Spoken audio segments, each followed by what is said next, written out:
again. We wanna dose of this right now it's KDA. I'm a goddess with a blade. 소리처럼 나 이름 잊지 못하게 loud loud loud loud. I could take you to the top. 절대 멈추지 못해. 내가 끝내주는 bag yeah yeah. And when I start to talk that oh you know how to react. I'm a picture perfect face with the wild in my veins. You can hear it in my growl growl growl growl. So keep your eyes on me now. 무엇을 보든 좋아할 거야. 다 할 수 없는 래퍼. 나와 되길 원한 늘 확신해. We got it all in our hands now. So can you handle what we're all about? What's the tough? Let's get it, show you out. Can you feel the rush now?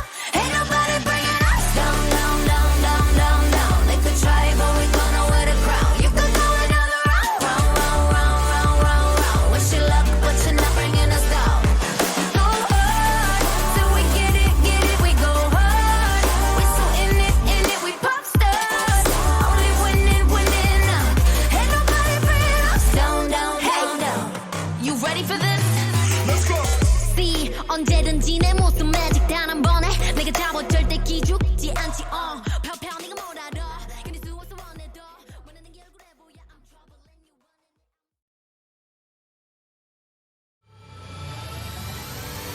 Here we are. I'm too scared to hold your hand. You're giving up. Don't let this story end. I'll be your hero. Make you feel safe till the end. I'll be your hero. Ignite your fire with fire. I'll be your hero. For you, I'll make the sky bend. I'll be your hero. I'll be your hero. And welcome, ladies and gentlemen, to the PCS. It is our final day of the regular season. It was supposed to be yesterday, but now we get set for our tiebreakers, and we'll be deciding our final team making it into playoffs. Welcome, everybody, to the Global English Broadcast. I'm Opal, joined once again by Riku. Wouldn't have it any other way, let's be honest, at this point. It'd be a little weird if it was something else, let's be honest. Very true. And considering we're heading over to our very last moments of the regular season, which is a tiebreaker between HKA and Liab Esports. And for the fans out there watching right now, this is definitely the match to see. Yeah, it's the very definition of do or die. Both of these teams during the regular season went 1-1 with each other during the double round robin. They both had less strength of schedule score than J-Team, so J-Team got the bye into playoffs, and they are still going to have to fight for that 7th seed if they want to keep it. But it's down to Hong Kong Attitude and Liab Esports, which is going to be the final deciding match for our final playoff slot. Exactly. And what's interesting is that these teams opened the PCS against each other, and now they're going to play their final match, supposed final match, as we will see who will take that. You know, it's just one chance. There's no BO5s, no BO3s, just one game to make it count. Technically, it has been a best of 3 now, and that's why we're at this final game. And like you mentioned, it's I don't know how else it could be as perfect as that. And for implications, I think the best thing to do is starting to look toward our playoff bracket. So with that, let's go ahead and take a look here. Brajaya and Alpha already going to be playing each other, and Talon and Nova, that is your top side of the bracket. We're currently looking to decide our 7th and 8th seed, which will be going into the lower side, denominated there by L1 and L2. Right now, it's currently Hong Kong Attitude and Liab that are fighting over that possible 8th seed. J-Team are looking to defend the 7th seed if they are able to take home the victory. Exactly. So we've already gotten a clear picture on where each teams are going to go as for the upper bracket, but it is still quite a mystery for our lower bracket. And that's the reason why we're playing that today for HKA and, you know, Liab Esports most especially. And later on, whoever wins that will face J-Team. Yeah, so still got 2 games left to play here. And let's go ahead and take a look on paper between these 2 squads. Like we mentioned, these 2 squads have played against each other twice already during the season. And the very first game for both of them was against each other, and they now end the season doing the exact same. And Honestly, on paper, Liab doesn't look all that bad. HKA, they've kind of remained in the same position that we have seen throughout the entirety of the split, always, hugging down toward that 9th, 8th spot when it comes to the table. Only seeing a slight resurgence in their playstyle near the end of the season. Very true. And once we look at these two teams on paper, in general, these two teams are the polar opposites. You look at the other hand where HKA does like to play these long hold scaling games where most of their games, when they achieve victory, always ends around the 35 to 45 minute mark. On the other hand, for Liab Esports, they like to play these snowbally compositions and just keep with their aggression. The problem is we've never seen Liab play the long haul game, or else they fall and they fail. Yeah, we've seen very disastrous Elder Dragon fights, I think is the best way to put it, and a lot of Baron miscalls that have costed Liab multiple games, and that is what has led them to this very point where if they lose this, their spring season is well over. And that's the reason why it's so scary and the pressure is on. If Liab had to go through a 4-game start since Friday and then have their loss yesterday, it's definitely going to be very tough today. And starting for Hong Kong Attitude, they will be playing on the blue side. We have 3Z in the top lane, Hollow in the jungle, Jimian in mid lane, Eminem and Wing down in bot side. Yep, so Hong Kong Attitude, as you can see, 3Z is retained from the previous roster, and just as we mentioned, it's definitely not the same roster that we've seen either from Worlds or from, their regional finals 3-0 finish from the LMS last year against Machi. This is so different. So now you've got, Hollow in the jungle coming from FSOL, and meanwhile you got Eminem and Wing moving from sub to starters, and as well as I believe Jimian, who's also came from Kowloon, and his career just started yesterday. Not yesterday, last year. I was going to be saying, what career have we been watching? But of course, my apologies. I think that's the overall arc when it comes to Hong Kong Attitude. This is a very well-known org when it comes to the LMS if you're a casual viewer of the region, and especially if you've only seen the region when it comes to Worlds. You have seen them a couple of times. We saw them last year during the play-ins, and they did make it into the group stage out of play-ins. But as far as the roster goes, completely brand new, except for 3Z. But on top of that, you lost the coaching staff. Chai isn't with the team anymore, was a big part of the team's success, making that run back into the Worlds play-in. Indeed, and therefore, once we look back into the victory, when they won against Liab, it was 3Z that gave Liab a hard time. Yeah, and starting for Liab, it is going to be Kurd in the top lane. I know a lot of people had questions whether or not they were going to be running him over Kaigu. They are also going to be Doi Doi in the jungle, Rex in mid lane, and then Exosin and Hamez in bot. Yeah, Liab had an interesting journey throughout the split. They seemed to exceed expectations, especially when they try to play around top side, and you see Kurd's debut game. It was against HK, and they practically camped top side and gave 3Z a hard time, and Kurd was 1v9ing everybody else. But come mid-split, there were a few questions here and there, especially they sort of crumbled once they faced against Resurgence, which was quite devastating, and they did a few changes with their roster, played Kaigu for some time, and eventually after seeing another, positive results from, subbing back Kurd into topside, now he's gonna play the last game tonight. Potentially the last game. Possibly the last game of their spring split, as we're already into Champion Select. Liab going to be on blue side actually here as Hong Kong Attitude. It looks like there was a little bit of swap there at the very last second. I do believe Liab had side selection, so they will be able to get that first pick that they're maybe looking for, as it's going to be the Senna ban and then the Set ban coming out from HKA. Yeah, yesterday I believe Liab was also on blue side. It didn't work out so well for them, especially that they didn't really play Kurd to a carry laner. He opted more on this Mordekaiser. But yeah, we saw Exosen as well on a few times on the Ophelio. Sadly, it didn't work out. Perhaps the Kalista pick, though, would be a contested pick coming into this draft. All right, so we'll see here as it's going to be the Senna getting banned out by Liab, and then HKA going to be banning out the Misfortune. Yeah, for Liab though, when we saw their four-game marathon last Friday, they really like to play the Taric and Kalista into aggressive teams. But for HKA, on the other hand, seem to be, again, they like to play the scaling, they like to play the long haul games, and therefore Liab will really opt for some early game aggression. But now, Callista not going to be in the draft now. Yeah, no Callista, but that does mean this Aphelios is open. And we have seen Exosim play it before. But this has been the playstyle that we saw mainly yesterday, where it was putting all the resources down toward the bot lane instead of trying to get Kurt ahead, where I found this worked out less in Liab's favor time and time again. So we'll see whether or not they've been able to adjust, or they're going to put Kurt on a complementary carry, as we're going to see the Syndra getting locked in for Hong Kong Attitude. Very early Syndra lock-in, and that is mainly the usual counter when you see an Aphelios on the opposite side. So most likely that Syndra pick is going to be from Eminem. We've seen bot lane mages twice, thrice already in the PCS, and has worked as, you know, the bane of the Aphelios. But if you do secure that protection, at least for Liab on the Taric, perhaps it will work out.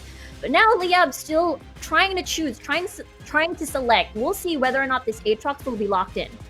All right, so we're going to have to play some mind games here, Riku, because I just got word that actually our graphic is completely swapped. It actually is Liab on red side, I've been told. So it's actually the Syndra Rek'Sai picked up by Liab, and it's Eminem and Wing who have already shown the Aphelios Thresh, and then possibly this Ornn.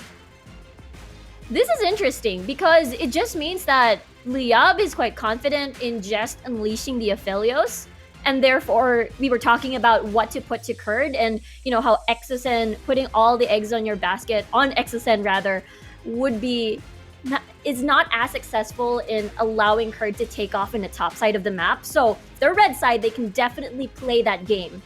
I'm liking this though here, if this is Liab on red, taking away the Kench, I do believe. Making it so, again, with the Thresh already being shown, it gives them a little bit of safety for this ball lane in particular, try and keep Exosen safe during some of these fights. And we're still yet to see whether or not they are going to put Kurd onto a carry, or we are going to see, you know, something else. Because there is also the possibility here where we're going to get a complete flip of a draft where it's actually Exosen on the Syndra. We did see that during the during the games on Friday. Yeah, indeed. It has been, again, picked up. It has been a little bit popular considering that a lot of the teams now are quite confident, allowing Aphelios to take off or to be picked in towards the draft. And yeah, it will definitely be the bane, considering that, you know, Thresh for sure won't be able to do much with the Dark Sphere pokes. With one Syndra gets that ultimate in, you just left click that in and it's game over. The Aphelios will fall.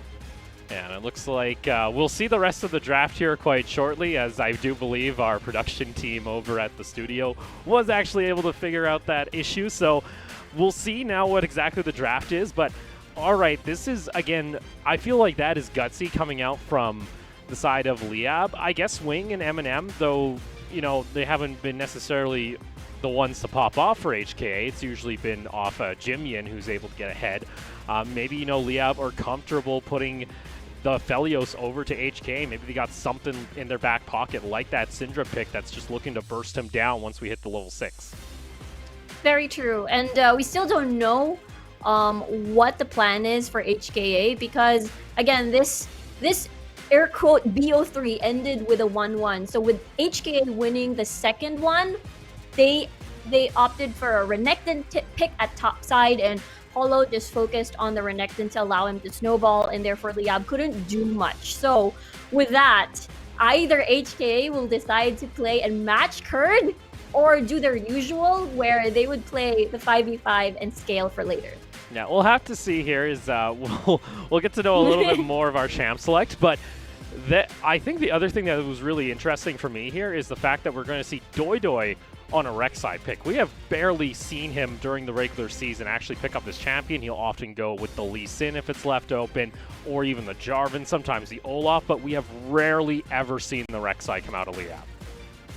And that's the thing. Usually you'd see similar champions get picked up with strong level 3 and strong early aggression, and he kind of more opted to a more, you know, of the Olaf, of the Jarvan. And I guess it makes sense because for Olaf, eventually most likely run out of steam. And once you try press Ragnarok and try to steam, like to just charge head on towards the enemy team, you'll just get bursted down. So I guess they wanted a little bit more utility with Jarvan 4. At least come late game, you have that Cataclysm. But yeah, it is going to be a different style. It is a do or die right now for Liab. So I'm expecting either they pull a fast one, like what Resurgence has been doing at Red side, or just play standard and just copy paste what they did in their first victory, in their first ever game in the PCS. Yeah. For HKA, though, you're putting a lot of pressure here now on over to Eminem, as he's actually had one of the more diverse champion pools when it comes to the bot lane. He's played 9 champions overall, and I think this is his first Aphelios, so I think he's actually played 10 champions over the course of the split, which it says a lot here, because I say arguably we have, you know, misfortune one tricks half the darn time when it comes to the PCS, especially in the early part of the split. Now it's putting a lot of pressure here onto what was the substitute for HKA during the Worlds play-in last year. Very true, and I think it has something to do with the comfort picks as well with what HKA wanted to bring. And you did bring up that Dodoy is on Rek'Sai after not actually picking it up for a while, and it's due to the fact that it's a takeaway, as Holo has been using. It is his most used champion in the PCS, so this draft is most likely taking away comfort picks away from HKA to put them in an awkward spot. Yeah, so we'll see here. We'll get to know more of the draft here quite in a moment. From what I've been told, we'll be getting back into our draft here in just a moment, and we'll have a little bit of more of a idea of what the picks were here as we're, again, counting down on our end. I think you have to, though, give credit here to Liab. This has been a tasking week, to say the very least. The fact that they ended up playing 5 games back-to-back, you know, during the course of the last 2 days, and now we're playing their 6th game when it comes to the week. There's a lot of mental fortitude, as now we get to see the proper picks in the sides here. So again, it is Liab on red side that will have that counter pick after the ban phase. Yep, and that will prove its purpose later on once they set up for Kurd, which again has been proven to be successful as their approach when it comes to the PCS. And again, they've managed to allow Kurd to snowball and just wreak havoc and just not allow the team to come back. And for HKA now, they've removed the Monkey King, so it's not going to be there anymore. And meanwhile, Liab just trying to remove more picks for Holo. So it's one of those things, again, putting Holo in a very awkward position. Yeah, a bit of a tussle here is now it forces Holo to kind of dig down into this champ pool. The Jarvan, though, is still available, and he has played that a couple times. So we'll see now as for Liab, this pick shows a lot when it comes to their composition. It'll show what Rex is likely going to be playing, what Exozin's going to be bringing to the table here. As, again, everything is on the line. One misstep during this game, hell, one misstep during this draft could end up costing you your shot at playoffs, as Liab taking their sweet time to lock this one in, and it is going to be... I wonder what it is. I wonder what's going to be. Oh, okay, I guess we don't get to know. We'll get to know here in a sec, it seems, as once again, it looks like there's something going on there with the champ select. Oh boy, it's just building up the tension, Riku. That's what we're aiming for here. I was just about to say, the fans for sure for Liab and Hong Kong Attitude are at the edge of their seats. Me too. I'm at the edge of my seat right now. Again, I can feel the pressure building between these two because there's only one game. Liab has been playing a lot of games over the course of the weekend, and you did mention that sometimes the draft will really constrict you on what you're going to do. But for Liab, we've seen this before. Rex could play the Renekton. They got his Jace. Do they take away the Jace on the side of Hong Kong Attitude here? As the Renekton, like you mentioned, is shown. Rex could be playing this in the mid lane. This is still... The HKA's draft is purely what HKA have done this entire time when it comes to the PCS. Play for the late game, get that Ornn, get the ornaments online, go for that 40-minute fight and take the game. Liab here with the Pantheon special, though. It's going to get locked in and likely means that Kurd is going to be on the Renekton in top lane. Ooh, this is, again, when Liab won their game against HKA, it was Kurd who did the first and the first ever Fiora, rather, in the PCS. But now he's going to be in the Renekton. And this actually is very familiar. This composition for both teams, for HKA and Liab, is quite similar to what we've seen during the first few weeks of the PCS. And with Renekton locked in, they're really hoping for Dodoy to focus on Kurd, get him ahead, dive 3Z. And now the question is whether or not Holo, or rather the whole HKA, can try to slow the bleed when things succeed for Liab. Yeah, and we're going to have Exocin on the Syndra once again. We saw it earlier during the week. And for Liab, the time is ticking, especially within this game. If it gets to that late game where the Aphelios gets all the items and the Ornn upgrades, you can pretty much count it and just send it on home packing, because that will be what Liab will have to do if they take the loss here during the game. Hong Kong Attitude, though they got to represent LMS during the World Championship, there is a clear chance here that they may not even make it into the spring playoffs. So it all comes down to the line as we load on into the Rift. A lot is on the line, one slot left, only one game to make it count. And with that said, we'll have to see who's going to wake up in the morning tomorrow and say, hey, I'm headed to playoffs. We'll see. We got ourselves our extra day of PCS. It is Tiebreaker Sunday. Winner here will go up against J-Team, trying to decide 7th and 8th seeding. But right now, it's the battle between these two organizations to get that final ticket on the train to playoffs. For Liab, again, it is going to be a very good, chaotic style of game, as we see triple teleports. And as well as you're going to expect Rex to make moves around the map, either bot side or top side, to allow Kurd to flourish here on the Renekton and allow him to snowball. Actually, every single lane for Rex, he can influence that to spin it out of control, especially to stunt the growth of Eminem here on the Aphelios.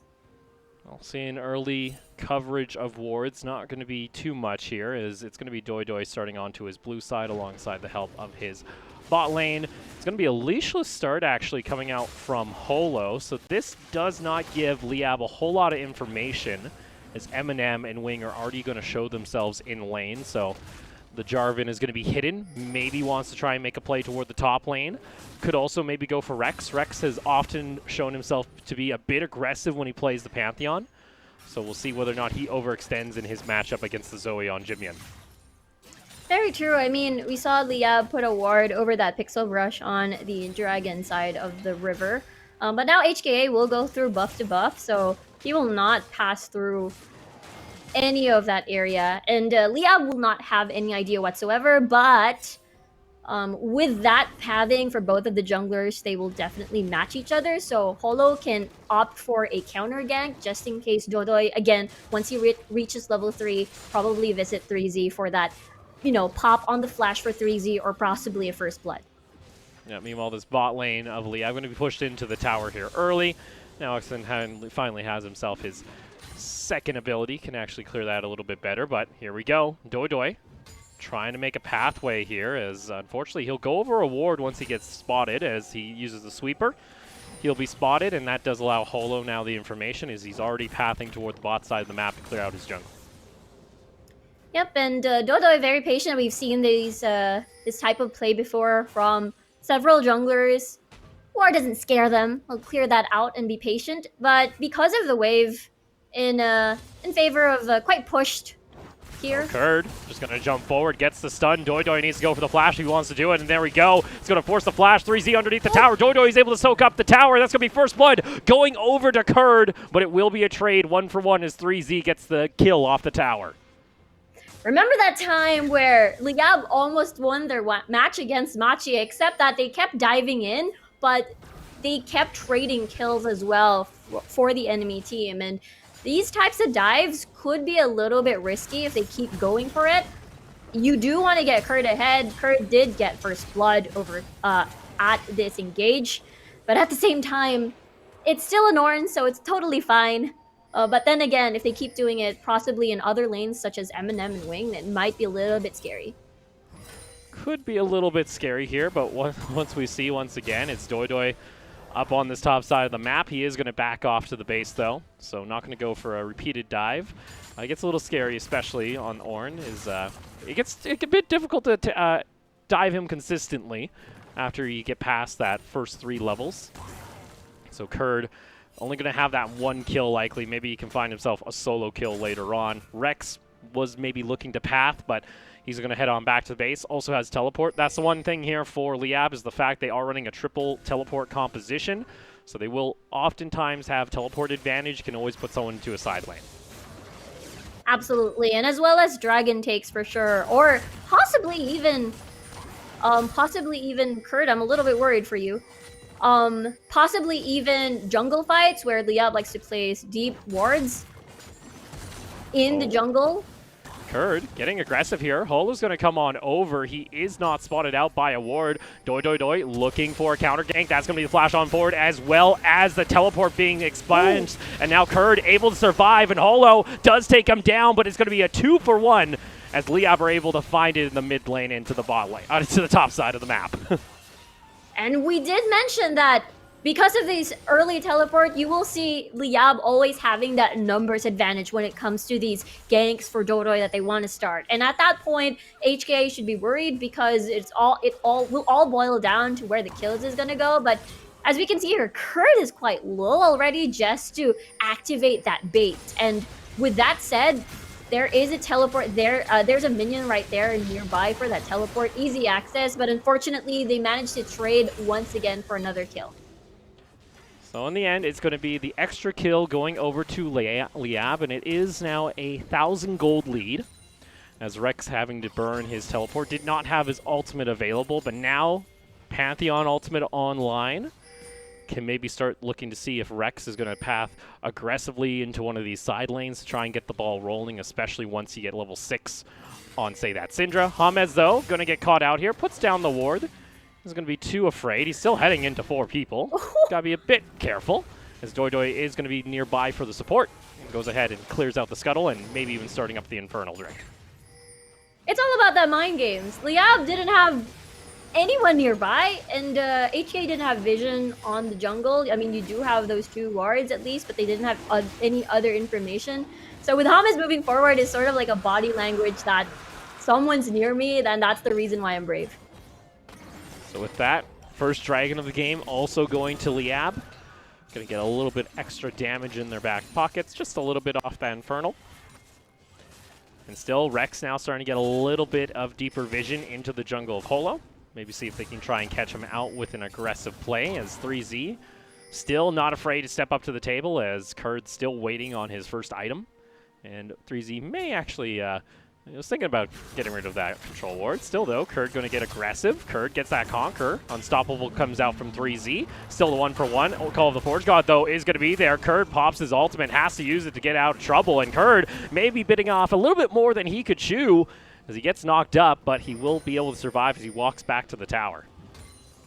A little bit worried there as Kurd is still lurking around. Probably has his full stacks already. Or full nearby. bar, rather. Well, mid lane, we got Holo paying a visit to Rex on that Pantheon, who's gotten himself a little bit of a extra bit of a gold lead as Kurd gets himself back to full health off his sustain in the kit. Indeed, and as you can see, Flash is almost up for both of the top laners and as well as Dodoi. So perhaps this would be the perfect timing to get the gank in. He's lurking around. Dodoi, unfortunately, gets caught out by multiple wards, is going to actually spot that out. Fortunately, Holo is nowhere nearby, still in the mid lane. Rex doesn't have his teleport. Ult is available if they want to try and go for this dive here, as Rex already going to start pathing toward the top side of the map. Doi now underneath as well. 3Z trying to do what he can, and here comes the Brigade, as that's going to be redemption coming out from the Zoe, but the stun lock is there, and Rex will be able to pick up another kill on the Pantheon. Bubble does land onto Doi. Let's see, Jimian gets a decent chunk of damage. Holo may be looking for at least an answer kill, but they're going to have to back off here as Liab get back to safety underneath the tower.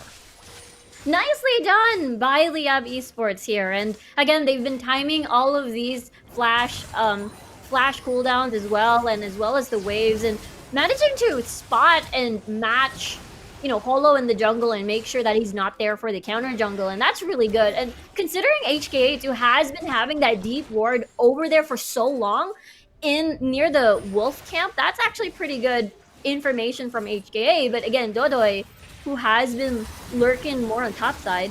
Ooh, Wing almost gets taken down there. That's the exhaust coming out onto both of the carries. James, though, getting a little bit too far forward. Eminem not afraid to go for this play as he's got the chakrams rolling. Fortunately, he is not going to be able to finish off the kill, and that little extra exhaust coming out from Wing is what saves his life, as Exosin not able to get the execute with the unleashed power. Yes, for sure. And considering that EXO as well didn't have mana at the time for any more of the full combo to spam any sort of dark spheres anymore. So that's the reason why Eminem was quite confident in just being a little bit more forward into the autos. And Dodoy, right here in mid, there's no vision there. But Jimian, though, will be safe under the tower for now. You do see, though, Rex has finished off his Ghost Blade, so you are expecting him to maybe start to go for a little bit more roams. Likes to get aggressive now, and this is kind of the playstyle we saw last time the Pantheon was picked up by Liab. Going for the chaotic, just dives underneath the tower again and again. That got them the win. Wing, though, gets caught out. He's going to get knocked over. The stun over the wall, and Dodo is going to continue on going on forward. Able to avoid the Flag Dragon combo, and that's very nicely done here, as now James able to save Doidoy. Cataclysm came out, but it just wasn't enough damage. But here comes the bubble, as that's going to put James down into the stasis. Teleport very late from Kurd, maybe a little bit too late, as Exton's over toward the side. But unfortunately, the teleports are coming out from Liab. It was too late. Jimian able to backtrack, and now 3Z able to find a good angle on that call the Forge God, and Jimian will find the kill. Whoa, you can feel the tension, you can feel the pressure. That you're right, Liab was a little bit too late on that teleport, and everybody else from Liab were already down. So it was going to be a 2v3, and it's definitely not in favor of Liab. And let's take a look at this again. As you can see, HK did not have any vision whatsoever in that in the jungle, and Dodoy expended so much to eliminate Wing. Nicely done, as they've eliminated the support. But at the same time, Dodoy was quite low already, and the carries are still alive. The carries are untouched. So imagine investing so much, and there's the teleport, but everybody else already has fallen. Yeah, and at that point too, Kurd, he tries his best to try and finish off Jimian, but it just doesn't happen, and 3Z gets there in a clutch time as well, and I don't know if the teleport timing was just not in favor of Liab. Maybe Kurd was trying to spam that button to get there faster, but a couple seconds can cost you, and for Liab, it's now only a 500 gold lead after finding the advantage earlier on in the game. That's true. It's most likely trying to bait out 3Z for any sort of knockoff or finding the right timing, considering that Rex. teleport can be interrupted.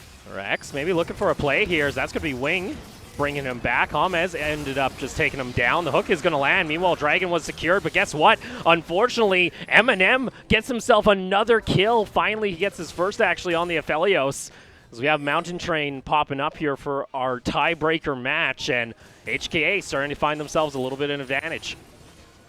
And let's take a look at this again. So Rex had a very awkward position, and I want to say that ward has been living. That control ward has peaked its value already. So if you do have information where Rex is, then at the same time, HKA can easily collapse. And Liab hasn't spotted that control ward for the past 10 minutes already.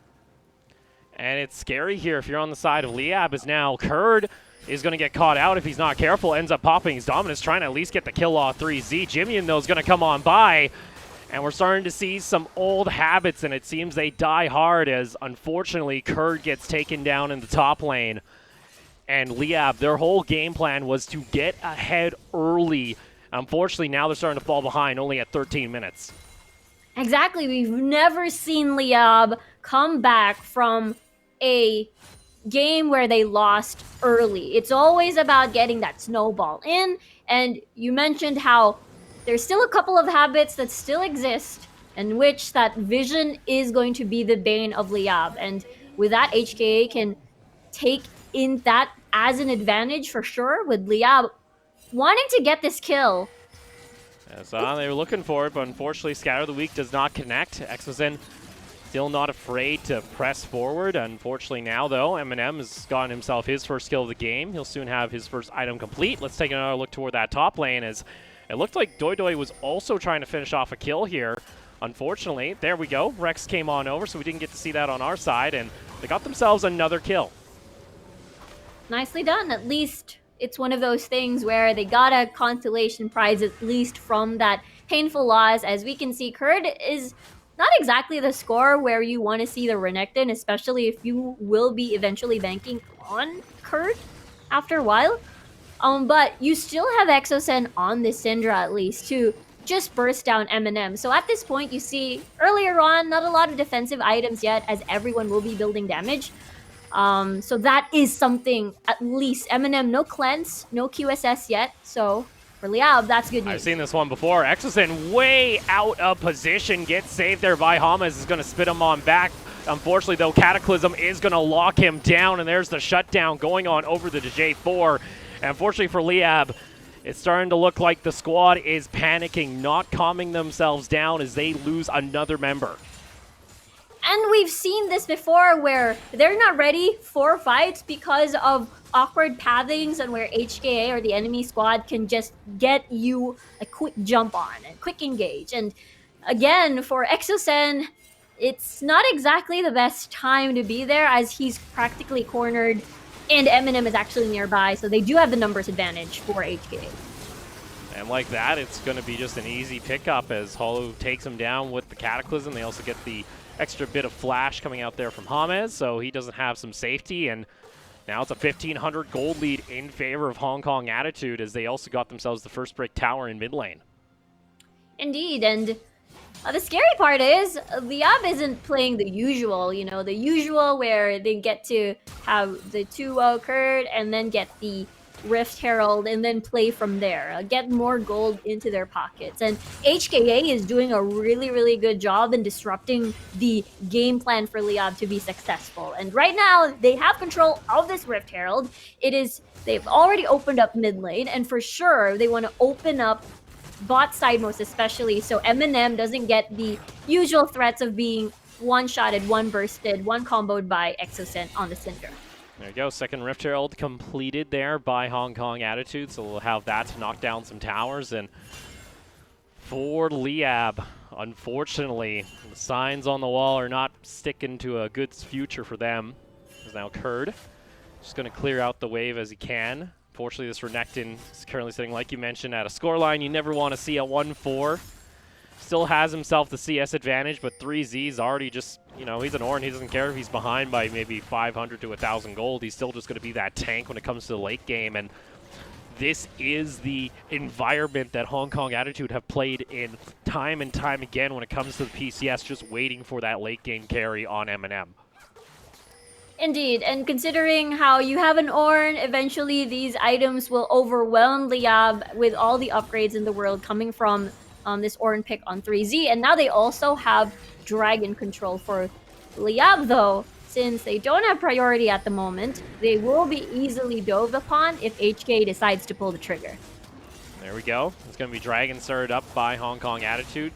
Rift Herald was sent down toward the bot lane, is going to get a free charge onto the tower. Liab not even going to be there to clear it out until now, and there you go. Dragon secured by Hong Kong Attitude. You still start to feel that tempo of Liab, that aggression, slowing to a snail's pace as Hong Kong Attitude are starting to take control of the map.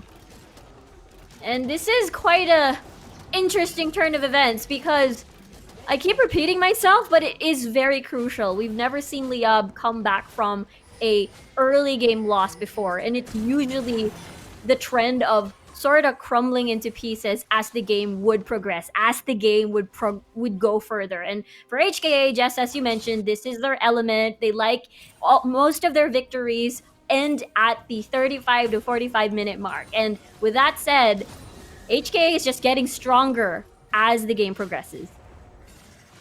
Continue scaling as Kurd was trying to push on in, does get himself back to safety. 3Z is going to go down to the bot lane just to soak up the minions while they can.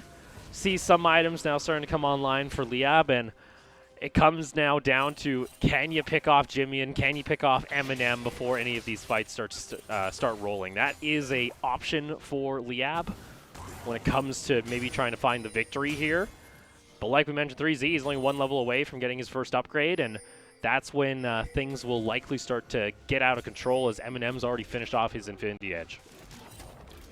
And then at this point, with the lane slowly not existing for the outer towers, rather, this is the time where it's hard to get the picks that you need, as HKA would most likely be together or be in groups of 4, groups of 3, which Liab likes to. They often would bite the bait. Once they see 2 people, even though they don't have vision, they would like to try and eliminate that. We've seen that time and time again from the Resurgence game. We'll see. And now? Liab maybe looking for a play here. Hook does land from wing. They have 4 members. Jimian is still kind of pathing up from the mid lane, but even then, Liab, with a man advantage, doesn't want to go for a play. You can see the pings are sporadic coming out from the team on the mini-map. There's multiple players, I think, right now yelling at each other, trying to decide what they wish to do, and it's starting to look like that breakdown of communication that we saw at the midpoint of the split. Yeah, there's only usually 2 things that you see from Liab, or rather the common approach for Liab once you see those 2 members or 3. But since they didn't have information, they didn't want to really dive. So despite having the numbers advantage on paper, they've sort of become paranoid a little bit, because those were exactly the plays that costed them during the Resurgence game yesterday. And then you can see just the base damage coming out of this Ornn 3Z, maybe, you know, third when it comes to gold at the bottom of that graph, but can still take a decent chunk out of this Renekton, so Kurd has to play a little bit back.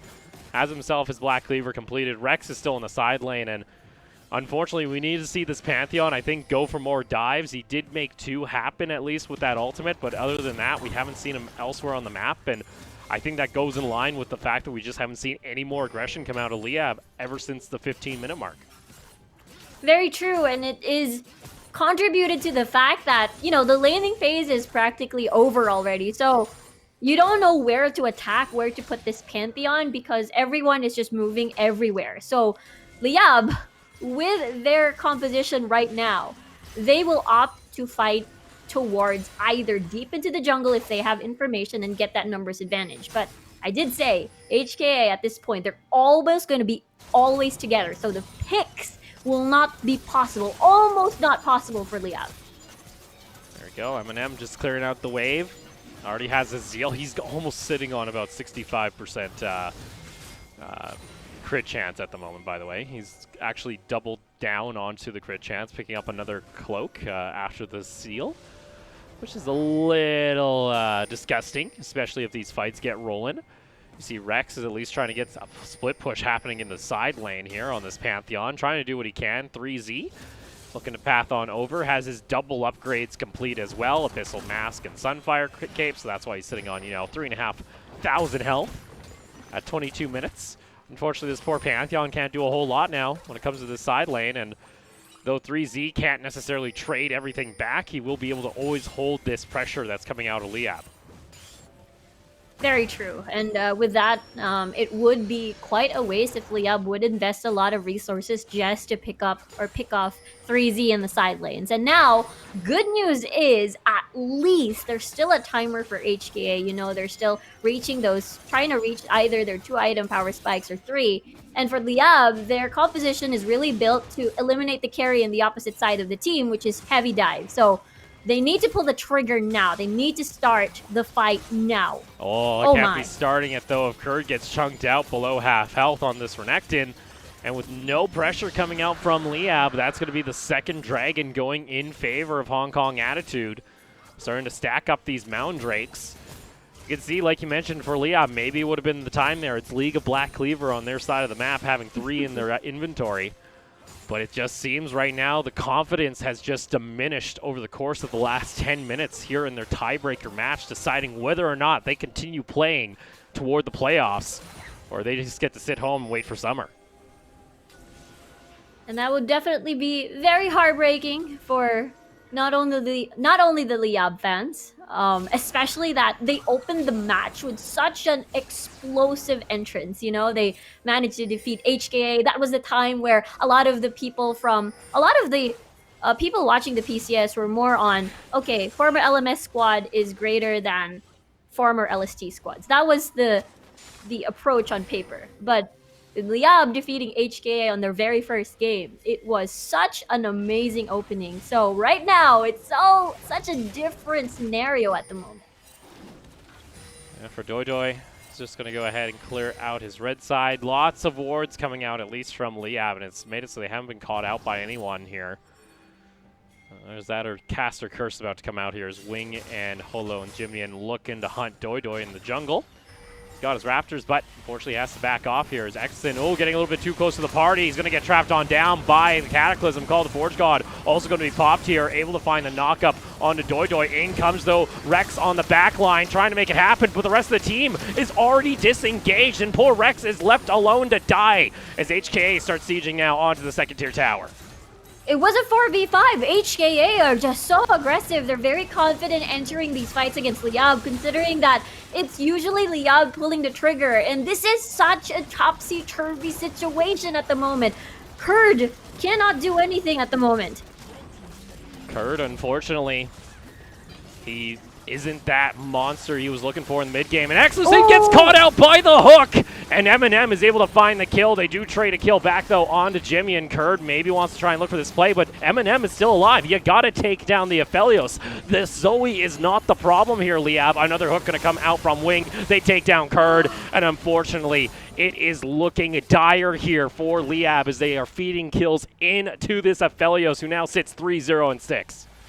Magnificent hook coming from Wing, by the way, but also props to Holo for spotting this out. Very common approach near the Raptor camp. If you find your enemy, the enemy team, just lingering around this area past that inner tower in the mid lane. And with that, we did mention about vision, but unfortunately, there wasn't in that entrance for that Jarvan. But it is definitely too late. They lose Exocin from this magnificent hook coming from Wing. And at the same time, you are fighting again without another damage dealer on your side. So Liab had to suffer from this. And there it is, unfortunately for Liab. Now you're going to be down the inhibitor in mid lane. And we talk about for Hong Kong attitude, they don't care how long this game goes. They're just going to continue to just get more and more powerful, and it requires Eminem to make a massive misposition during one of these fights. He also has an upgraded Ornn item. He's got himself his third item, including his boots. It is looking a bit a little dreadful if you're a fan of Liab, and unfortunately for this team, their season is starting to close in on them where they don't have any more places left to hide. This is the final game. This was deciding whether or not you made it to playoffs. And HKA, it looks like they've just come to the table to play. And we did mention that a lot of the HKA roster right now, or rather the players right now, have been building more damage, but guess what? With this dive comp from Liab, it will be harder and harder to kill them. You see a Zhonya's already from Jimian, and a lot of, for sure, defense radar on Eminem once he gets to pick up that QSS for later. So the Scatter the Weak stun that we usually see, or a stun coming from Rex, or either from the members of Liab to start a fight, may not work at all. It kind of leads me to believe maybe they should have tried to, dive the bot side a little bit more to try and shut down Eminem. Another question is, why do you let this Aphelios through during the ban phase when we've seen now multiple times Liab just cannot contain late game carries? They don't have the good target selection when it comes to these team fights, and we've seen it maybe once or twice during this regular season, but here it just looks like the team is just miscommunicating so much. And like you mentioned, it's heartbreaking to be a Liab fan right now. This team showed so much promise, especially within the first week or two of the PCS. And to be honest, HKA, this is some of the more cleaner game that we've been seeing out of the team over the course of this entire season. Exactly, and they've managed to match Liab. We were talking about how HK likes to play these long-haul games and most likely slow the bleed. They did not only slow the bleed, but they were very active. Well, you see Rex at least trying to go here toe-to-toe against Hollow, but even then, 2 levels up, he's not able to take this. Cataclysm is going to come on down. Hollow maybe getting a little bit too aggressive here. Double teleport will be down as Liab looking to find the fight in the 5v5, but oh my god, that damage as Rex gets deleted. Kurd's going to be the next target. He gets spat on back out. They get on top of Eminem. There's your target. Exton needs to actually get off the ultimate though, but the stopwatch comes out from Eminem, and they're using everything to try and kill this Aphelios, but it is just not going to happen as Jemian finds himself a triple kill, and it's a double kill on the Aphelios, and it is an ace for Hong Kong Attitude without losing a single member, possibly putting in the nail into the coffin of Liab's playoffs hope. That is a lot of death timers. There's minions marching towards mid already. This is HKA making a statement and winning and sending Liab home. With that, Liab are going to have to watch playoffs from the sidelines and wait for summer. Hong Kong Attitude, though, they lock in their ticket to playoffs, and they'll get to play against J-Team to determine seeding. But first off, I think they're happy enough just getting into the postseason. That was wild, because you did mention this is definitely one of the cleaner games, if not the cleanest performance coming from Hong Kong Attitude. They showed confidence. They showed that they can match Liab and deny them any sort of aggressive play. And at that point, it is definitely HKA in control from early, mid to late, and Liab didn't even have a chance. And we saw, a couple dives toward that top lane. Unfortunately, being extremely proactive on everyone on the map when it comes to Liab has often been one of their crutches when it comes to their game plans, especially in a composition like this where you're going to have a Rek'Sai, you're going to have a Pantheon, you're going to have a Renekton. You got to get the ball rolling. Hell, even the Syndra down in bot lane, if you get her ahead, she can just continually delete Eminem during these fights, but it just never happened.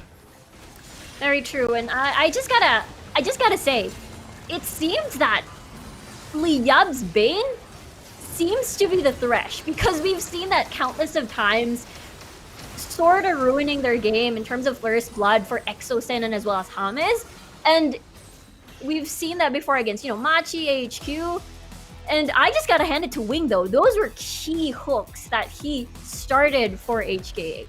Yeah, he got himself a lot of good picks on this Thresh, actually, especially that one against Exosin around the inhibitor that really just opened up the map, and you saw what the plan was here from Liab. Unfortunately, once they decided to finally fully take that fight, it was just too late. Eminem having stopwatch still at 29, 28 minutes into the game. There was never any pressure onto this Aphelios from the very start, and that ends up costing them their playoff slot, because it's going to go over to HKA. Yeah, it would have been definitely better if, the rest of the lanes of Liab got ahead. Then that's the time they can potentially get that burst out of Aphelios. But, Eminem was untouched this whole time. And at the same time, they rotated perfectly for the timings on Liab will press that teleport trigger, therefore not exactly winning that numbers advantage. And because of that, it really, really hurt Liab. But at the same time, props to HKA for reading the room. And there you go. Jimian's actually going to be getting the MVP for this one, currently sitting at that close to 90% kill participation on the Zoe. So congratulations over to him and the rest of Hong Kong Attitude, which will be able to be playing in the playoffs come next week. They still have one game to go, though, and that is going to be them up against J-Team here after our break. Exactly, and props again to Jimian. Throughout the whole split, he has been very versatile, whether or not he would decide to play more of those heavy dive engage champions like either a Sylas or take a step back and play the pokes like the Zoe. He has been performing really, really well alongside with Hollow, especially during the early game. Yeah, and I think overall here, HKA, like I mentioned, that was one of their cleaner games overall, to say the very least. It was actually impressive to see them come out like they did and take home the victory. And unfortunately for Liab fans, they will have to watch the playoffs alongside the team from home as their season comes to an end here today. Yeah, very, very heartbreaking for the Filipino fans, of course, and as well as the new Liab fans that were acquired after watching their performance in the PCS. And right now, of course, it is going to be tough, but it's not over. We still have at least summer split to look forward to, and of course the playoffs to look forward to as well. Yeah, the playoffs here for HKA, like again, it's a tiebreaker game coming out in our next set. So for them, it just determines playoff seeding. And the biggest thing for them is trying to, I guess, avoid, if you take a look at the schedule here, all honesty, I don't know which seed I'd rather be. There's a chance you go up against Nova or you go up against Alpha. So they're both, strong rosters that both of these teams had trouble with during the regular season. So I feel like we're going to have I think we're going to have a more fun game come out between the two squads. But again, seeding is always on the line. It's always important to get yourself a better playoff position. Yeah, it will depend what team will what do they prefer, but just as you mentioned, Nova Esports, Alpha, they're both very interesting and unpredictable teams, and both have shown that they can either take it to late game or be more of the snowbally aggressive team. And I guess it will depend on what they would prefer. But for HKA, I'm very proud to see them improve once more, coming from, from where we first saw them in the PCS. They were always together at the bottom of the rankings next to Resurgence. So now that they've improved exponentially, especially showing one of their cleaner, if not cleanest games today, and looking forward to their game later against J-Team. Yeah, they now get to play up against J-Team. Of course, that's going to be taking place after a short break. Again, though, got to say, there was some good performance that came out of Liab over the course of the split, so they'll be able to take those while they can and get themselves prepped and ready when it comes to summer. We're going to go ahead and take a short break. When we come back, though, it is going to be our very final game of Week 6 with HKA taking on J-Team.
He jumps in immediately onto the back line into Yasuo ultimate, but the Temp of Fate is going to get 3 members. It's another Zhonya's, though, immediately, and they're all golden for so long here at this point. Resurgence, they're trying their hardest. It's a double kill coming out for Raven in the end. The shutdown is finally there, and you can only delay for so long, J-Team, as Raven gets the...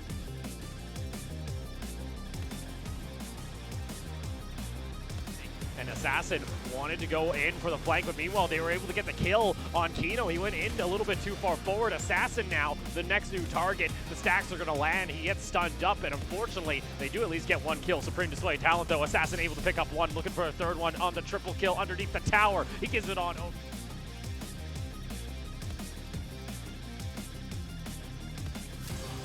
Going to go pretty aggressive here. Pops the Dominus immediately, and now Rock in a little bit of a tussle. Again, it's Rocky versus Rock. Who's the better Rock is the question, as Cat Jung is going to end up kicking him back over toward the side. And unfortunately, in a 2v1, Rocky can't do a whole lot. Still gets the damage off. He gets the double kill in the 1v2.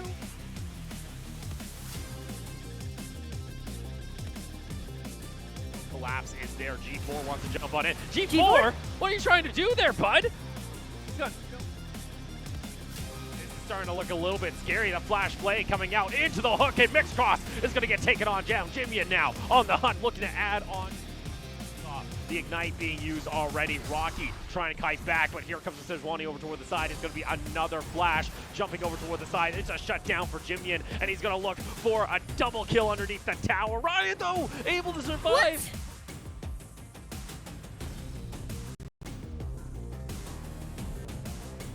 without that consistent DPS, it just becomes who can take down the carry or who's going to try and just jump into the rest of the fight. Atlan and Kino are going to join on over. Maokai Ultimate's going to come back. Vix Cross is exhausted. He's still able to get a decent amount of auto attacks off, though. It's going to be the kill going on over to Catjung, and Catjung again lands a Q, jumps right back on in. Supreme Display Talent is going to interrupt the fight once again, but still, Vix Cross gets taken down. Catjung is an absolute maniac when it comes to the blind monk. He can see everyone, it seems. Now Rocky goes down into the sleep. Assassin trying to kite on back, still able to get over towards the side, goes back in stasis, and it looks like Nova still have been able to hold on. But Catjung, are you serious? This man does not wish to lose.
And welcome back, everybody, as the sun starts to set on the regular season with our very final game of, you could say, the regular season, the double round robin, our final tiebreaker. It's going to be Hong Kong Attitude taking on J-Team after Hong Kong Attitude were able to secure their playoff berth. They now get to fight for possibly 7th in the standings and possibly get an easier matchup when the following teams from the top side of the bracket drop down into the lower. Welcome back, everybody, to the English broadcast.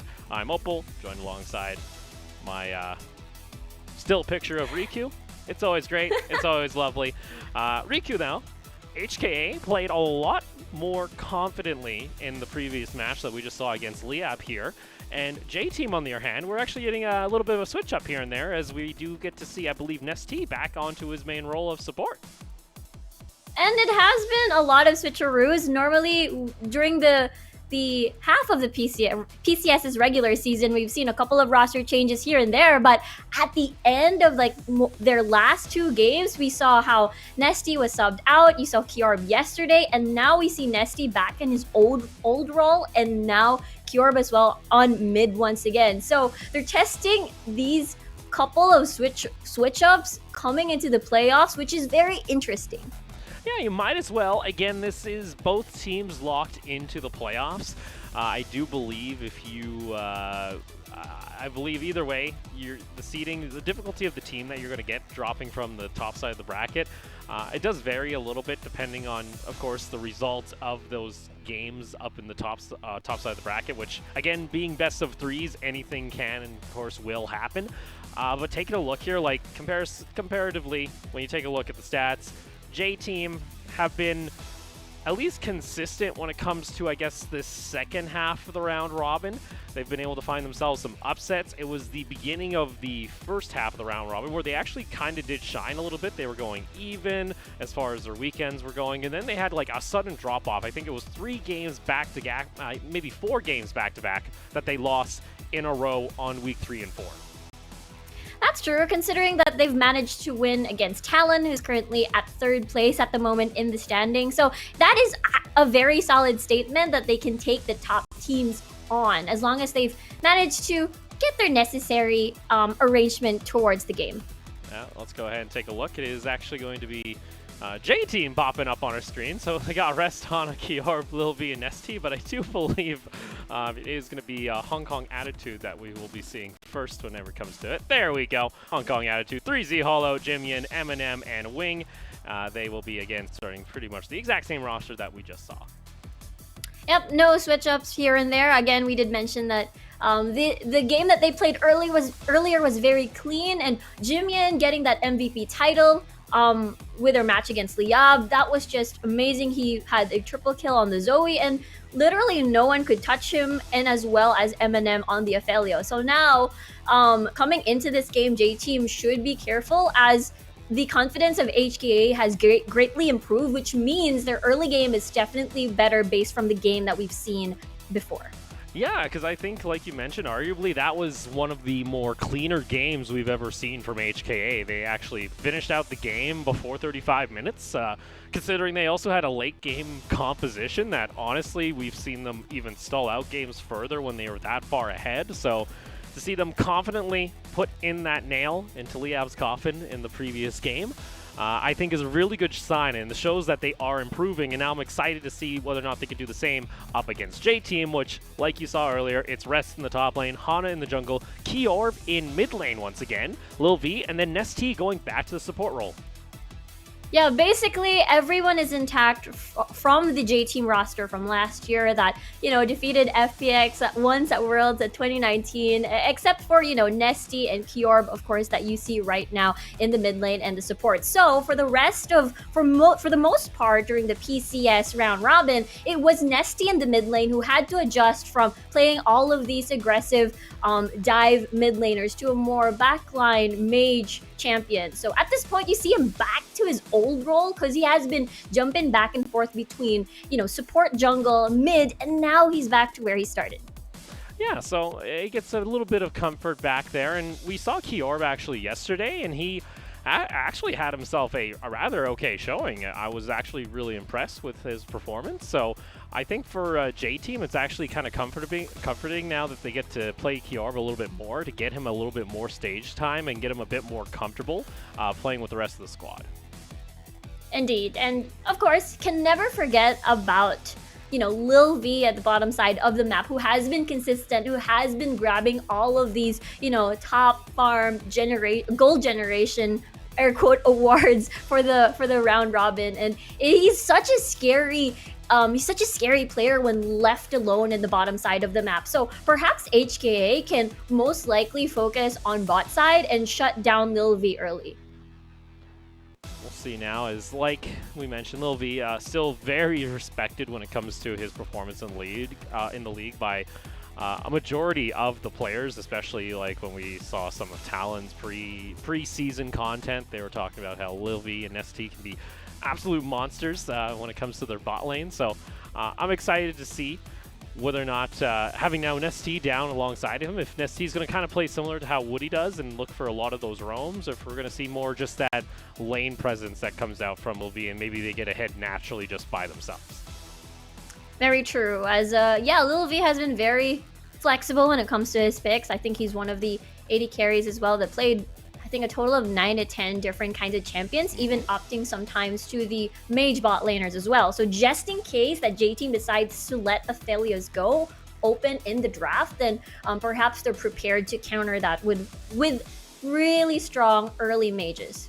Yeah, well, we'll see here as we're going to go ahead and load on into Champion Select for our final game of the regular season tiebreakers. Hong Kong Attitude on your blue side, J-Team on the red, and it starts off with the Senna Band coming out from HKA. With Jimian now performing such a wonderful game earlier, I feel like Zoe would be a contested pick. Jimian had MVP earlier on the Zoe, and Kiorb seemed to really fancy the Zoe pick. So I wonder whether or not HKA and J-Team will let that slip into the draft. All right, so we actually do see the Aphelios ban J-Team. They watched the previous game and said, you know what, Eminem's kind of a monster when he isn't targeted or anything, so let's not give over the Aphelios here. Meanwhile, HKA going to target a little bit more toward Hana, as that is going to be the least being banned out. And it seems to be standard so far. I wonder if the Olaf ban will come out at some point, as the Ornn pick has been more of a not an insta choice for most of these teams now, but for HKA, definitely they were able to maximize that Ornn pick, so we'll have to see if J-Team decides to ban that out as well. All right, so Kalista not available here for Lil V. Like you mentioned, we get to now see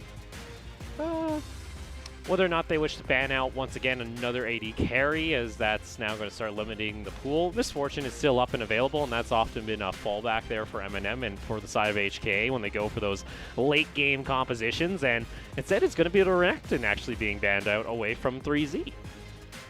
Very interesting. As HKA, I wonder what they will decide to pick up. Either Olaf, who is now open, or perhaps the Rek'Sai, which perhaps has been one of those things that Holo and Hana would play. But then again, Ornn is open, Misfortune is open, so get that for Eminem. There we go. So Misfortune going to get locked in on the side of J-Team. Lil V will often just fall back to something a little bit more utility, as well as can be that late game carry the team needs, as it's going to be the Varus getting locked in. Yep, a lot of utility and as well as safety if you do lock in the Tahm Kench. Quite flexible in builds as well. You can go for the long range poke build or as well as the auto on hit build, which is quite flexible, so locking this early is not going to hurt them too much. And Wukong is actually open, so they're going to secure that one for rest, or maybe for Cure. Yeah, we could see where this Wukong is going to end up going, as it did make its way through the first ban phase. I do believe it got banned out last game. For the side of HKA, what do they wish to try and answer with here, as we'll possibly see? I doubt that's the plan there, HKA. Don't play with my heart. I would love to see a Yi. I actually would hate to see a Yi, to be honest, but a Maokai. All right, so it's going to be a monkey smacking away at a tree in top lane, possibly.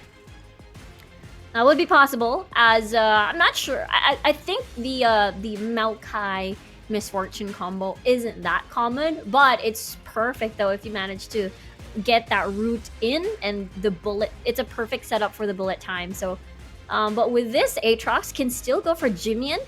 But on the other hand, you do have that Trundle that has been very active. Once very strong for that level 3 and level 6 as well. All right, so Trundle getting locked in now for J Team. What do they wish to go with? As jungle already being shown by HK. Looks like J Team are looking to just match it as the Gragas is going to be hovered and locked in for Hana. Really nice decision coming from J Team as for Hana. This is his third time using the Gragas. Usually would fall back to the Sejuani. But this time around it will be for the Gragas. So at this point, it's just a lot of disrupt, good disengage, and as well as early level 3 with the body slam combo and everything else.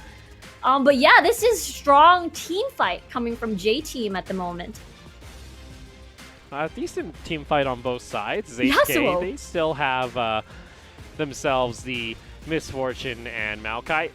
We gotta remember, last season it was the Gragas Yasuo combo that was ridiculous, especially when you could pair it up possibly now with the Wukong, who With could the also Wukong. get the double knockups off the ultimate. So there is some options there, and maybe, you know, there's been some secret key orb strats coming out where he's been popping up on the Yasuo and solo queue. Azir, though, is going to be banned out here by Jimian, so you won't have access to that, along with that Syndra. And now for the side of HKA, also going to get rid of the Kiana. Yeah, I believe J Team played that once against Resurgence, the Gragas Yasuo combo. But that was nasty in the mid lane at that time. Yeah, I don't think they're gonna lock this in. You did mention that potentially there could be a fun game, but LeBlanc is actually open in towards the draft. So this is such a destructive combo coming from the jungle and the mid lane for J Team. Okay, so we get the LeBlanc getting locked in, and then, ooh, again, HK, you can have a fun game. I don't want you to have that much fun, though, as you're looking at possibly a Shaco getting locked in. No, it'll be instead the Corki in the mid lane, likely here for Jimian. And this is going to be the third time rather, we're going to be seeing a Corki. And again, I will not assume any of the hovers just yet. We did mention that they can have a fun game. They're all secured already for the playoffs, but Nautilus sounds about right. Wing had a phenomenal performance on the Thresh earlier and enabled a lot of key hooks for Engage. Meanwhile, J Team, Tom Kench went through, and that will be a perfect pair for the Varus for a safe lane. All right, But now they do lock looking it in. here, though, possibly... No, they were thinking an L-Star, but instead, like you mentioned, it's going to be the Taric getting locked in, so the Cosmic Radiant's going to come down and provide some safety for the team. They pair it onto the Wukong if he wants to get into the middle of the fight. Decent team fight on both sides. You're mainly relying on the Maokai and Misfortune on the side of HK with some burst up front damage from the Corki. Kind of very similar to what J Team have, except a lot more disruption when you're going to be running this Wukong and Gragas.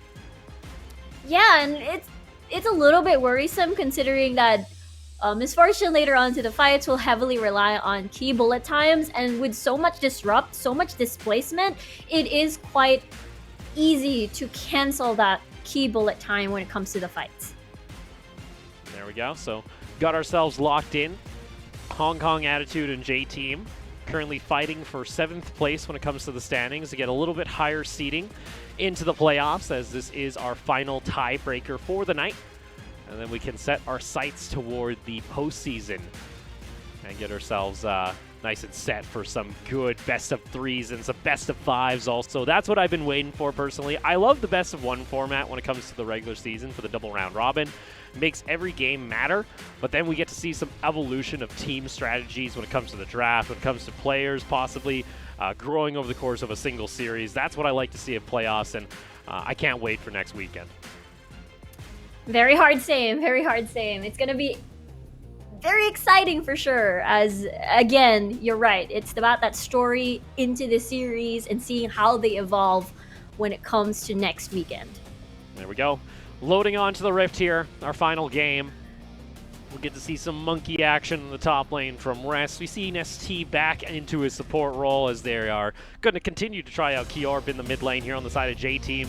trying to give him a little bit more extra experience before we get into the playoffs. Final game of the PCS regular season underway. And with HKA, again, they just came off. They've already warmed up, came off from a really nice and convincing and dominating win against Liab. And therefore, they're feeling the energy still. They have that momentum going on for them. As J-Team, in the meantime, though, had to adjust with the different roster changes with Kyorb in the mid lane. We see J-Team actually stacking up as 5 toward the top side of the map here. Looks like they're going to be able to sneak themselves into the brush. Maybe seeing whether or not 3Z or anybody's going to come over and have some fun as Rest gets that quick strike off on the Wukong. Hollow's also going to come on down. Here comes Nesty, though, maybe showing himself just slightly early as Hollow was still collapsing, but Rest still trying to go for that kill on 3Z. Over the wall, Kyorb goes. That's first blood over to J-Team. Starting off with a spicy invade as Eminem has to get back to safety underneath the second tier tower. And Kyorb, there's only one flash consumed from that engage, and that is actually a pretty sweet deal with getting that kill. And Hollow will just munch on towards that last ward that J-Team has placed. Rest still sticking around. Replace the ward that was lost. Unfortunately, he won't get back to base. He's not able to spend that first blood cold. You know, he maybe like to get a little bit extra damage, maybe a long sword and some pots. Who knows? Instead, he'll just stay up in this top lane as Rest even trying to path into the brush. The minions are already there, Mr. Wukong. So 3Z already going to be down 1 death. We'll see whether or not Hollow looks to try and come up there to maybe try and equalize that lane before the Wukong becomes a bit of a pain to deal with. Absolutely, as again, Trundle pretty strong as well, with a nicely timed pillar, and then you have an easy route from 3Z, so it's gonna definitely help set up top side and relieve the pressure just in case things get a little bit too sticky, because again, Rest got that early first blood for J-Team. And already got himself that level 2 immediately. You can see he's trying to get a decent amount of damage onto 3Z.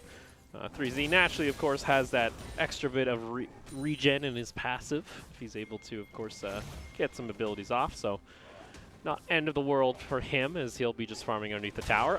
Oh, that's another minion. Oh, no, that's another minion. 3Z ended up missing 5 minutes there. That's a feels bad as a Maokai. That's a big feels bad as Hollow's going to go ahead and start up his second buff, as Hana was maybe looking toward the top lane, but unfortunately that's still going to get pressed in here by Rest. And considering the fact that 3Z doesn't have flashes yet, Hana still kept his from earlier. It wasn't needed, so the flash body slam combo would be definitely possible to initiate a fight here. As with that said, though, Jimien will choose to have his wave pushing towards him instead, as he wouldn't want to be open for a potential gank from Hana. But you do have the Valkyrie at least, but vision-wise, it's still not going to be, he's not going to be comfortable at all.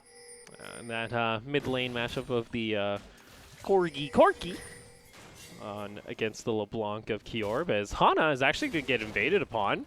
Never feels good if you lose your blue buff as a Gragas, but it looks like he'll be able to secure it, even missing out on the smite there. Here comes the rest of J-Team, though, and Predator's going to be popped into the flash body slam, and there it goes into the stun, and now Holo going to get taken on down there as Lil V finds himself a kill.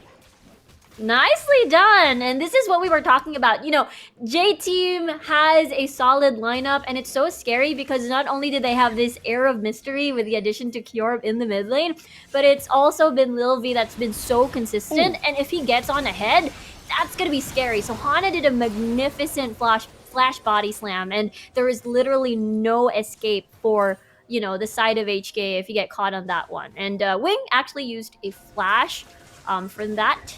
But unfortunately, Holo had to fall. And there you go, too, with Hana on his first back. He actually went to just rush his boots. You always love getting the Predator immediately. That's why he was actually so late getting to his blue buff. So with that, J-Team find themselves another kill. It's going to go on to their marksman in the bot lane, and all going to plan here if you're on the side of J-Team to start things off before 5 minutes with 2 kills in their pockets.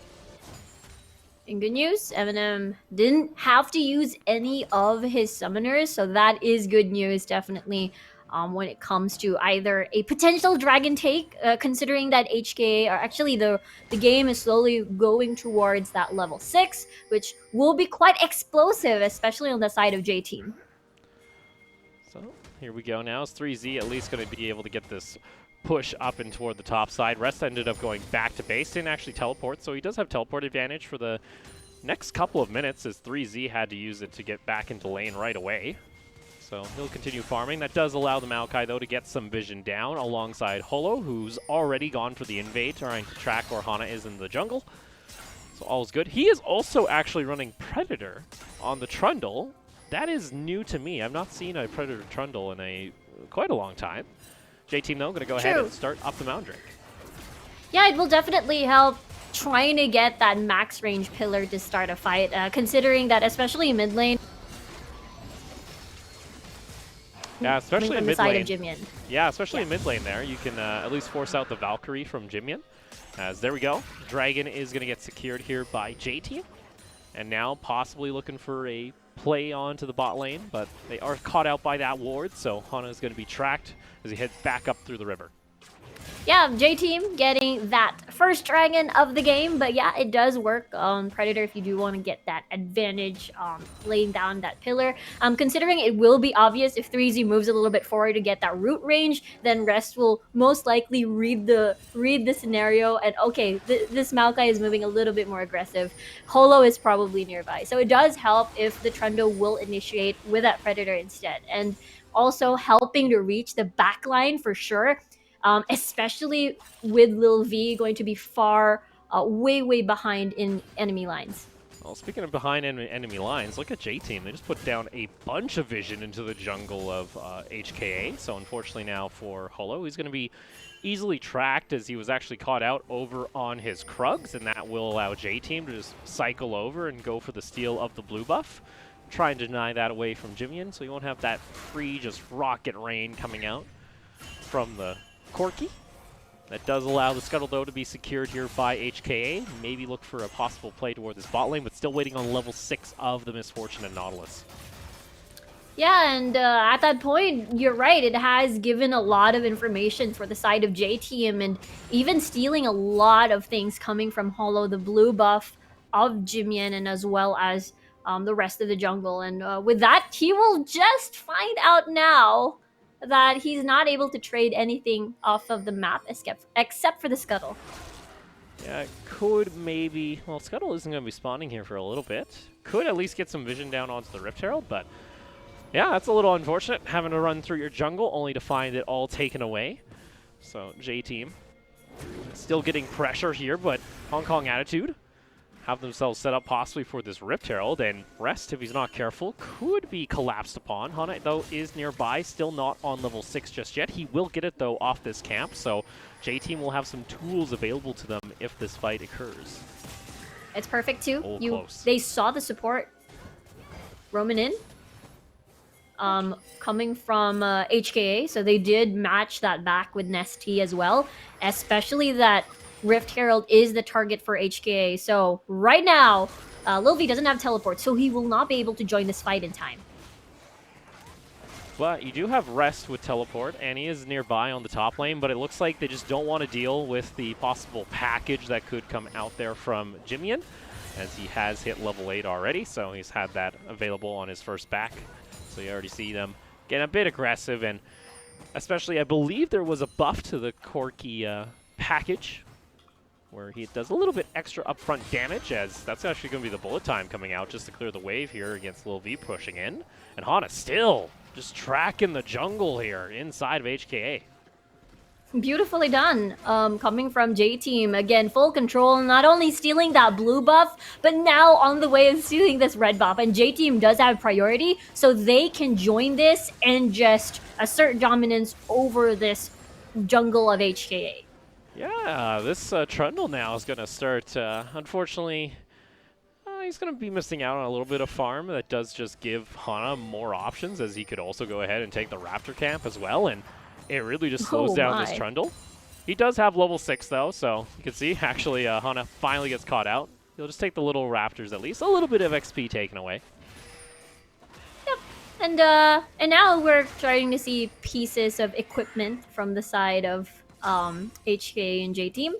At least you got the Hex Drinker on the side of Jimian, so trying to deny any sort of potential burst from Kyorb at least to slow down the potential snowball, I suppose, from Kyorb if ever they do manage to find a dive, and that's the reason why you find Jimian always trying to freeze the wave over near his tower just to not be overextended, but at the same time you do have that package to catch up and try to roam, but now it's not there anymore. This is still, I think this is actually one of the most like dark skins in League of Legends, this Corki skin. I have problems with this skin, I'll tell you that right now. It's so cute! Yeah, but it's like the dog has a seat into him. Like it's a plain dog. Oh, that is true. It's like, wow. How do they make the dog?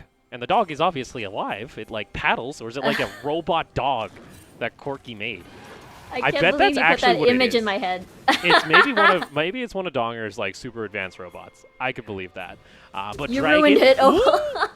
Wing, he tried to go for the clone. play. He gets the clone. Rest is going to be forced to flash underneath his tower. They're going to try and go for this dive here. He's going to have the ultimate available, and that's even going to be Eminem showing, as that's now a lot used to try and catch out this Wukong.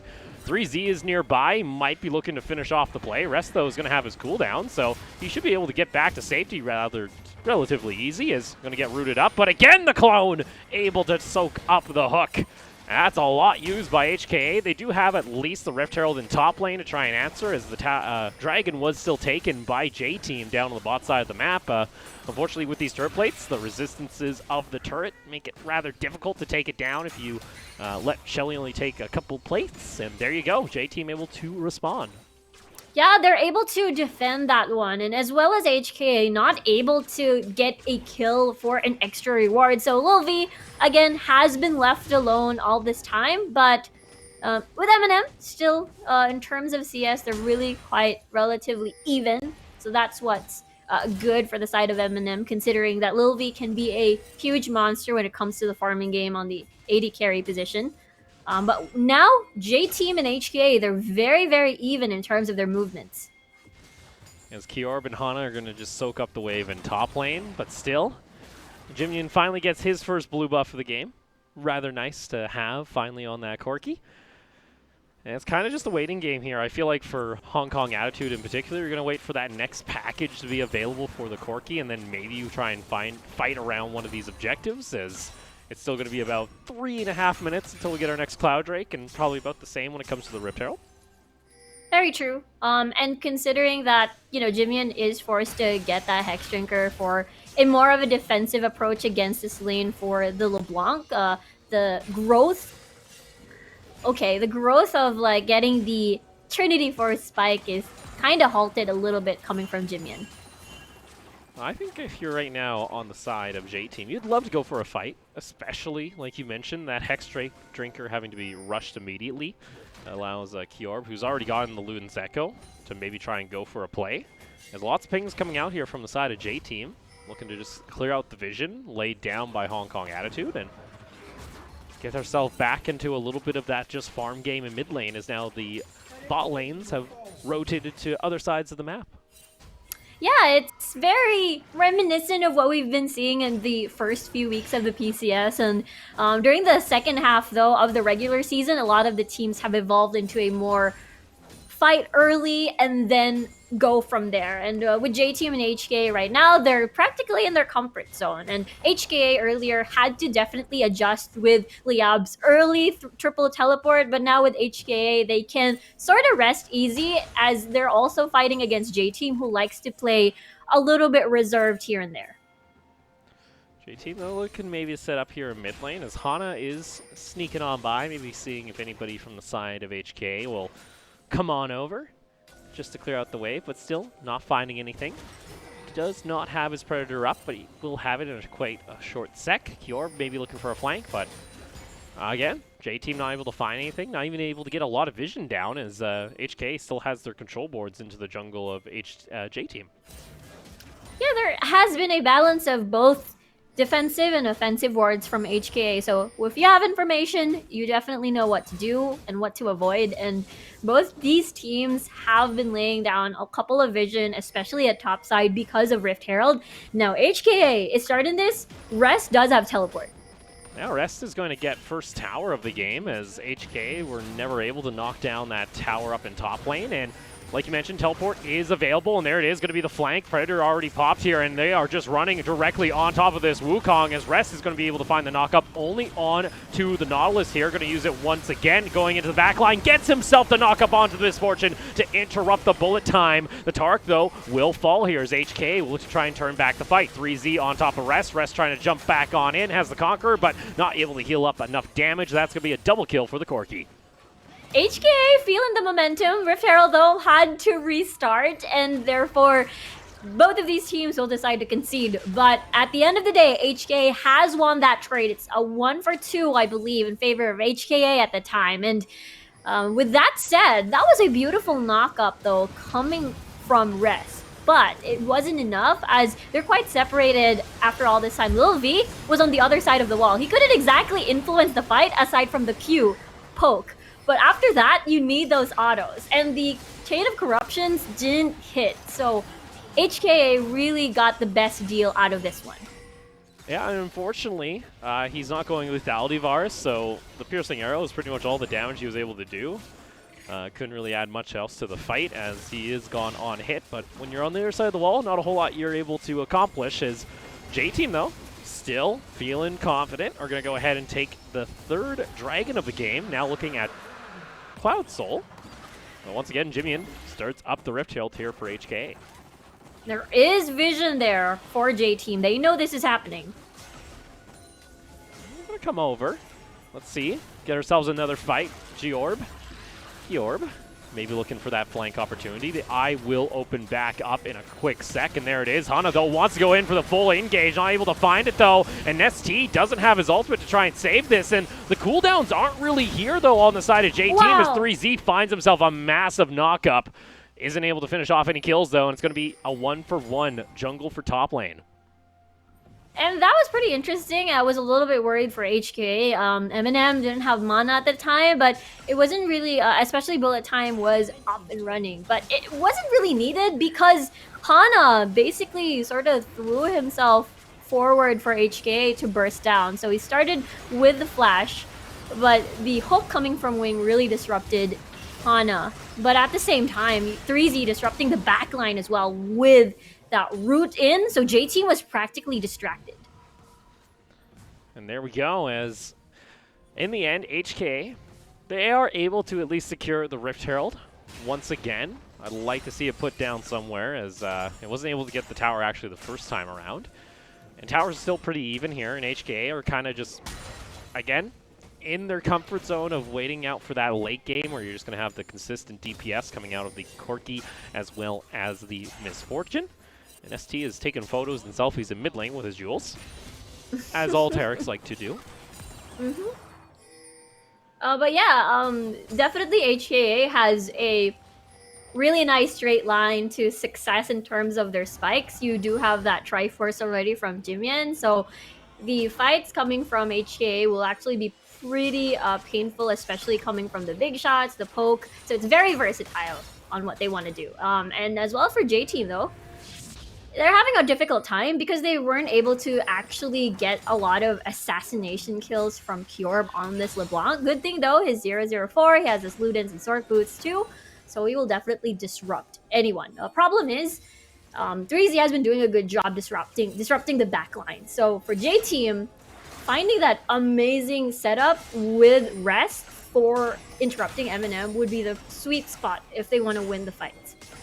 Well, it's been rather interesting because we've had a decent amount of like LeBlancs come out when she isn't banned. She's played it in 18 of the games, and a lot of time, like, it's a very slow-paced LeBlanc. It's not that solo QS LeBlanc that you see just trying to cause havoc in side lanes. No, they're looking to get that one single assassination during a late-game team fight to try and shut down either this Corki or this Misfortune.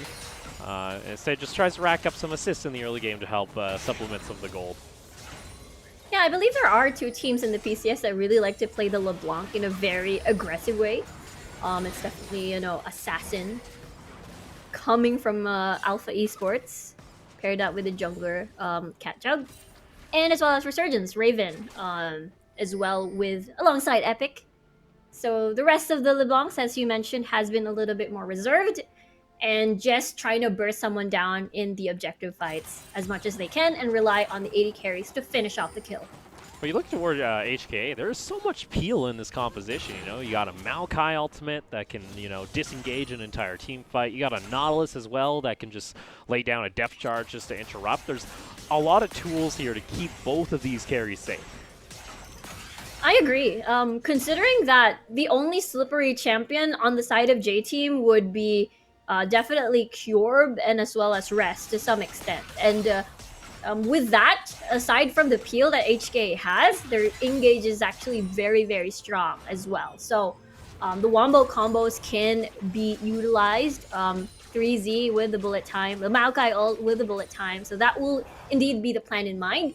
If the targets are not dead till by then, you do have that Corki for at least poke damage to finish them off, or just Valkyrie into the fight and just deal one combo.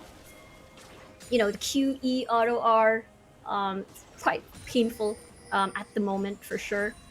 But now Dragon is going to be spawning in a few, so we will see that in action if ever HK will be able to pull that off. We'll see here is HKA looking to position themselves. Starting to get closer and closer to that magic 35 minutes. They are, on average, the slowest team when it comes to the PCS over the course of this season. So this is the long slugfest that they like to play out here. And usually they try and answer for the second or third dragon. They weren't able to get the second here, and J-Team already a bit late to the party. Rest is going to use his ultimate. Chain of Corruption completely whiffed there coming out from Lil V. Kyorb into the back line, able to get some damage, and there it is. They finally take down M&M using all their ultimates, and Holo's also going to get taken on down, and that's the power of that LeBlanc coming out from Kyorb. Was able to get the double distortion down onto the Misfortune and take him down. They do lose out on the Drake, but you can see them positioning directly over to the Baron. Yeah, that's a lot of death timers. That is a lot lost for HK. And right now, Hong Kong Attitude will not be able to try and contest this Baron. With J-Team timing that really nice Cosmic Radiance in towards the engage, HKA had nowhere to run but take the fight. And of course, with that invulnerability for J-Team, just means that they can't trade correctly, and therefore they win the fight, get the Baron. And there we go. It's now a 4,000 gold lead for J-Team. At least in the mid lane, they'll be able to trade back a little bit of damage with that Trinity Force Corki. But let's take another look here again. They get the tower, but unfortunately, M&M's kind of stuck in the pit. Indeed, it is the setup for that Beyblade again, coming from Rest on this Wukong. And with that, you don't have M&M anymore in towards the fight. So J-Team was still pretty much healthy, and you saw the burst damage coming from Kyorb as well on this LeBlanc. Now you got a scary Rest now on this Wukong, who's picked up his second item. Already has the Black Cleaver as well as the Bork. Still has Summoners up too if he wants to go for a flank and to go for a dive here onto the Misfortune. And we saw with HKA, if they lose either one of these, especially in a mid-game, early-game fight like this, it will end up costing them a lot of damage, and unfortunately they don't have enough built onto the other key member of their composition to try and carry the damage. So with that, it's now a 4,000 gold lead for J-Team. 2 minutes on the Baron buff. But it's back to kind of this slow push in mid as they're trying to set up side lane pressure. Very true, and HK is just trying to match that as, again, J-Team does have that Baron buff, so they want to slow that down a little bit more. Again, HKA likes to play these long, drawn-out games. Their victories have come off from 35 to 45-minute games, and that is their comfort zone. For J-Team, though, again, this is a newly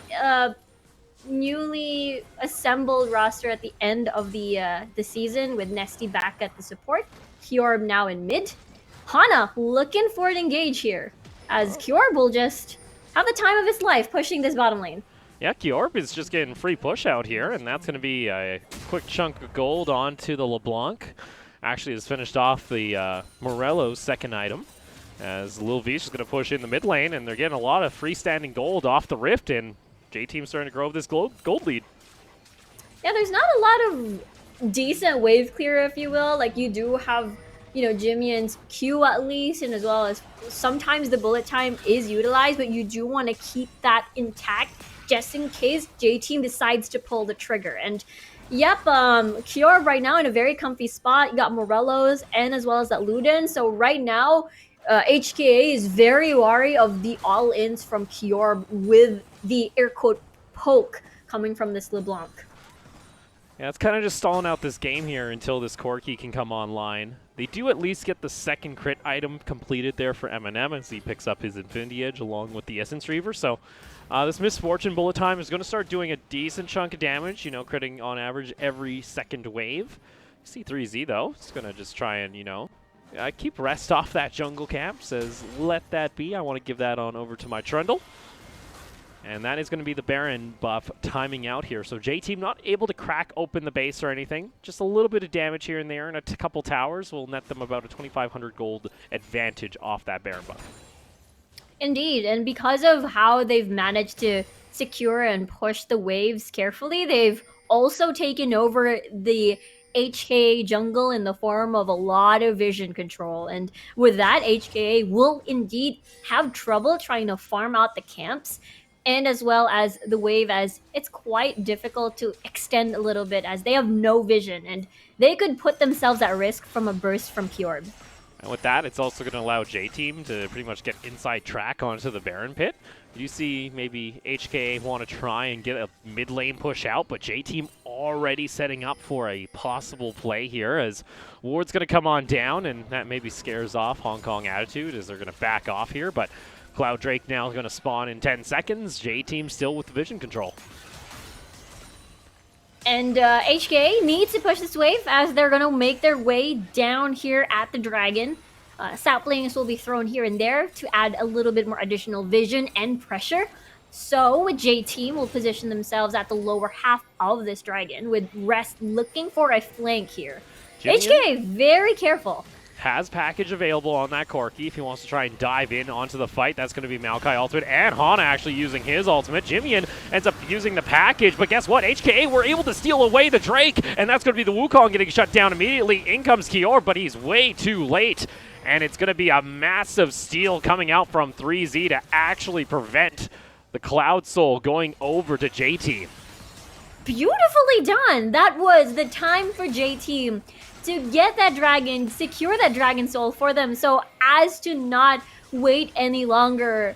Especially you do want to get that Elder Drake as well. But at the same time, no. Whoa! He ended up stealing it with the ultimate. Oh, and Hana he mistimed his smite. That's tragic. Oh, that's when he's going to want to get back. He can't be making that. At least they're making it during the tiebreaker here while they're already in playoffs. But you don't want to make one of those mistakes, especially come next weekend. Indeed. And it's just one of those things that happens, and it's quite unexpected. It's not even came from a burst of damage, the intentional burst of damage. It just came off from an ult that was meant to disrupt J-Team and not Dragon. But in any case, it is HKA right now. It is slowly climbing towards their favor in terms of game state and which they're comfortable in. And eventually, again, we did mention now, as the game progresses, you can opt to build more defensive items against the damage burst coming from Kjorb and the LeBlanc.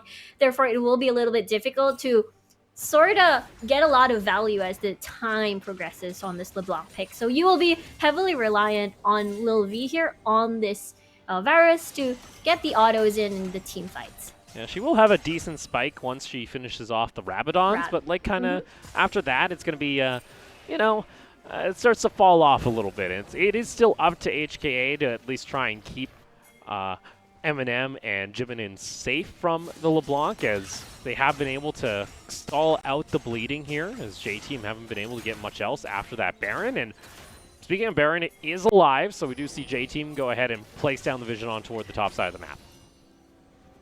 They're very sneaky.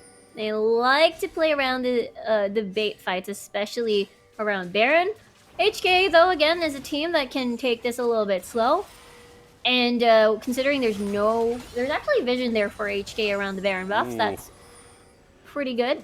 That was Wing almost taking a hook to his death as he's going to check over the wall. We've seen this one before. Chain of Corruption is going to be there into the Wukong. Ultimate Cosmic Radiance comes on down, and Lil V is able to find the kill. Do they actually get Eminem? And yes, they will. And over the wall now, Jimian has to flash away. Nesty wants to follow him on over. There's Lil V now joining on in. It's the shutdown. HK, they've lost both of their main carries. J-Team still 5 members strong. Nicely done by J-Team. And again, we did mention that there is vision on the Baron area for HKA, but none on that side brush by the river. So at that point, J-Team just had to wait patiently, and they are definitely rewarded. They didn't get that last dragon for the soul, but they managed to eliminate the carries of HKA to get a second Baron for them. And it's going to get a bit scary here now for Hong Kong Attitude, as it does give now J-Team natural siege power, and they got themselves, of course, that Wukong still will teleport, so he can go into a side lane and just rush in, and that's going to force HKA to have to decide, all right, what do we want to lose? And for J-Team, they could even go ahead and take a very quick fight with the amount of upfront bursts that they have. Oh, that was Wing actually hesitating as well, whether or not to go back, trying to dodge any sort of possible skill shot, but it wasn't enough. That as there was just too many attempts at that brush, and with that, I just want to commend Rest as well, finding the correct targets and always disrupting Eminem for not able to do anything at all during that fight. Yeah, unfortunately not able to... Oh, no. This ain't looking good. His Rest is actually maybe able to sneak around here. City gets caught out, and he's actually just going to go ahead and jump on Jimmy, and there it is. A solo kill. That Corky has nowhere to run. Oh, there's a nice little knock up there. Rest still waiting. Does not have his ultimate in time. Bullet Time's going to come out. That's a decent amount of damage. And you can see if they're not able to take down the Misfortune immediately, it can cost them dearly, as now Rest goes on in with Hana actually able to find the double body slam knockup. Eminem's going to get taken on down. Kior finds another kill. Wing gets himself to safety. Unfortunately for HKA, they're dropping members here and there, and it's still 5 members strong with Baron buff for J-Team. And they wanted to set up for another Dragon Denial. That's what happened, but unfortunately, J-Team was ready to prance, and even putting Rest in a prime position to interrupt Jimian. That's a lot of death timers on the side of HKA. Polo trying his best to defend. Again, a big chunk of damage, though, onto that Trundle. Isn't actually able to find the kill, but J-Team looking to secure 7th place in the standings to get a higher seed into playoffs. Jimian's going to try and do what he can. Has package available. Ends up using it just to go back into the fountain. But guess what? That's going to be your Nexus falling, and J-Team will finish 7th in the regular season. What a wonderful game from J-Team. Very solid. It was quite close at the beginning of the match, but at the end of the day, you had Lil V that was untouched. He didn't have any deaths whatsoever, and as Kyorb as well, who got early game assists and managed to slowly creep into that 3 item with Rabadon's Ludens and just Morello. So it's just a lot of damage, and HK couldn't just really let it be, you know? Yeah, unfortunately, it's... HK, their composition, like their average game time is something like 35 minutes. This team likes to play into the very later part of the game. J-Team, though, show up. And they say, all right, you know what? We're just going to finish it while we're ahead, and it's a pretty easy composition to pull off here on the side of J-Team. Unfortunately, Eminem, even with that bullet time coming out, still didn't have enough items or damage to actually take down the Wukong even before he went into stopwatch.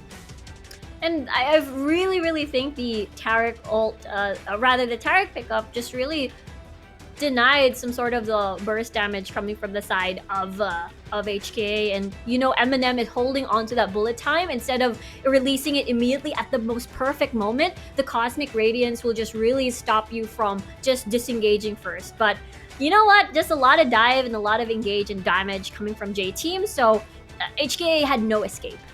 Yeah, and with that, HKA, they're just going to be happy enough to actually qualify for the playoffs. That was the overall goal for today, as they were able to take down Liab earlier tonight. And with that, they're going to be able to get at least the 8th seed, so they'll be still in the bottom side of the bracket. And that's one thing both of these teams need to understand, is that they only get 1 series loss when it comes to playoffs, where if they were able to, you know, finish above this placement, they were able to go into the top side of the bracket and drop on down and then play it out to the final. But they're now still in that do-or-die situation when it comes to every series they play in playoffs. It is going to be tough because, again, lower bracket means you only got one chance. And at that point, I feel like HKA has to go through a lot of this during the PCS. They had to see whether or not they have to be tied with Liab or not, and it's just quite. It's a good test for that mental fortitude we've been talking about for the rest of the teams. Yeah, and there's still those opportunities for, Resurgence and Liab. They get to at least take a little bit of a longer break, you could say, during these playoffs to try and regroup, especially with Resurgence. They showed a lot of promise toward the end of the season, so for them, that's a little bit of a silver lining. You get a little bit of an extra bit of time off as you take a look toward that final, one of those fights around the Dragon Pit. Yeah, this is the first instance of the Wukong ult in the Beyblade pit, and with that eliminated Eminem immediately. This was also the steal, the accidental steal, I suppose, coming from the Maokai's ultimate. And with that, though, it was quite close during the early game, but again, the Varus was untouched. Lil V did amazing and consistent as usual. I actually really liked Hana's play as well when it came to this Gragas, especially earlier on. We talked about that Predator, Body Slam, Flash combo before that, 5-minute mark. Went and found a double knock up in the river. It translated into the first kill for Lil V off that point.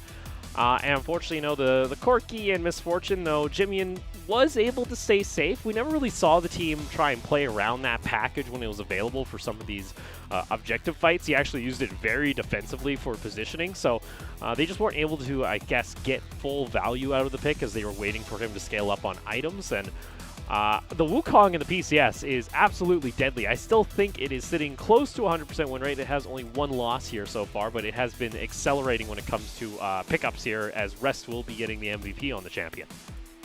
It has actually enabled a lot of the top laners that we saw that is a little bit low-key to shine in towards the game. So the Wukong pick in the PCS has been very effective in disrupting the backline, and because of, again, 2 spin to win in his kit, now it just really enables a lot more flexibility when it comes to the long drawn fights.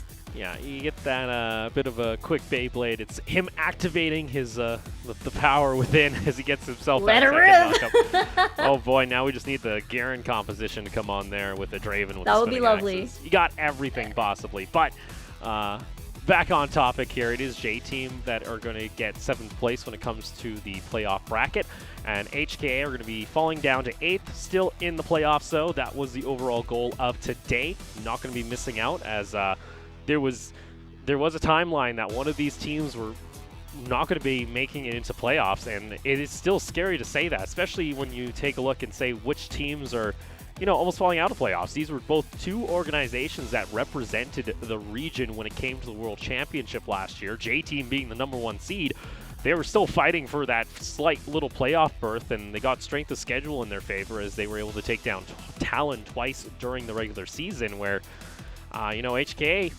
I'll give them a little bit more of a pass on here, as the majority of this roster is new, and there's still a lot of development that could still come out of this organization. So I think HK are happy just to make playoffs for now, considering how many changes they went through. That's very true.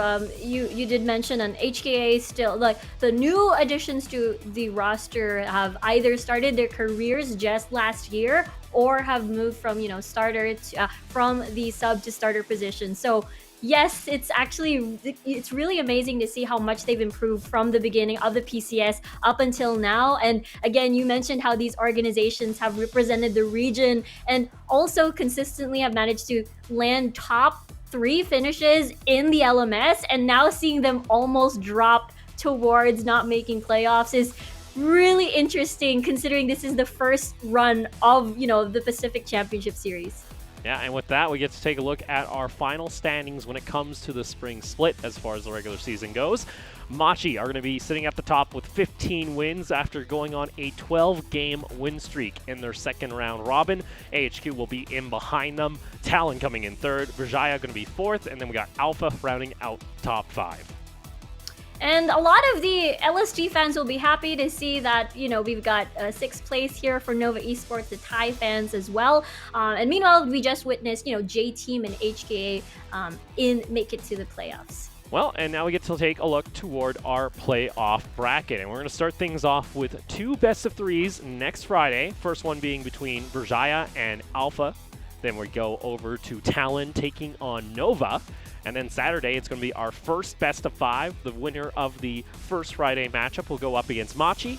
And then Sunday, another best-of-5 with AHQ taking on the winner of the second game on Friday. And then we'll go into the lower brackets come the next weekend.